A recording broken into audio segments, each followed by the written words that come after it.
ஒருவன் வாழ்க்கையில் உயர்ந்த நிலைக்கு செல்ல தடையா அமைவது என்னவென்றால் அது முன்னோர்களது சாபம். அத்தகைய சாப விமோசனம் அளிக்கும் ஸ்தலமாக இருந்து வரும் தென்பரை ஸ்ரீ ஆவணியப்பன் ஆலய குதிரை எடுப்பு திருவிழா வெகு விமரிசையாக நடைபெற்றது. திருவாரூர் மாவட்டம் மன்னார்குடி அருகே உள்ள தென்பரை கிராமத்தில் அமைந்துள்ள தொன்மை மிக்க ஆலயம் ஸ்ரீ மாரியம்மன் ஸ்ரீ ஆவணியப்பன் ஆலயம். இத்தகைய ஆலயத்தில் ஆண்டுதோறும் சித்திரை திருவிழா விமர்சையாக கொண்டாடப்படுவது வழக்கம். இத்தகைய சித்திரை திருவிழாவில் வடக்கு தென்பரை, உட்காடு தென்பரை, கட்டப்புளி தென்பரை, மேலக்காடு தென்பரை உள்ளிட்ட 5 கிராமத்தைச் சேர்ந்த கிராம மக்களின் குதிரை எழுப்பு விழா என்பது மிகவும் பிரசித்தி பெற்றது. விழாவினை ஒட்டி ஸ்ரீ மாரியம்மன், ஸ்ரீ ஆவணியப்பன் உள்ளிட்ட சுவாமிகளுக்கு திரவியம், மஞ்சள், பால், தயிர், சந்தனம் முதலான வாசனை திரவிய நறுமண பொருட்களை கொண்டு மகாபிஷேகம் தொடர்ந்து மகாதீபாராதனையும் நடைபெற்றது. குறிப்பாக இந்த நாளில் நேர்த்திக்கடன் செலுத்தும் விதமாக கலந்து கொள்ளும் பக்தர்கள் கடும் விரதம் இருந்து குதிரை மதலைகளை சுமந்து வந்தால் நினைத்த காரியம் கைகூடி நற்பலன்களை பெறலாம் என்பது ஐதீகம்.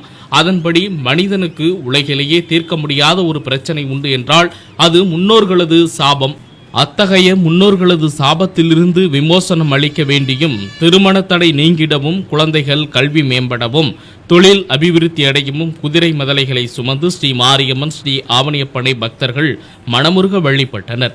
இவ்விழாவில் திருவாரூர் மாவட்டத்தின் பல்வேறு பகுதிகளில் இருந்தும் சுமார் 2000க்கும் மேற்பட்ட பக்தர்கள் குதிரை மதலைகளை ஊர்வலமாக சுமந்து ஆலயத்தினை வலம் வந்து தங்களது நினைத்த காரியம் கைகூட வேண்டி இறைவனை மனமுருக வழிபட்டனர்.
செய்திகளை உடனுக்குடன் தெரிந்து கொள்ள உங்கள் அரசு நியூஸ் சேனலை பாருங்க.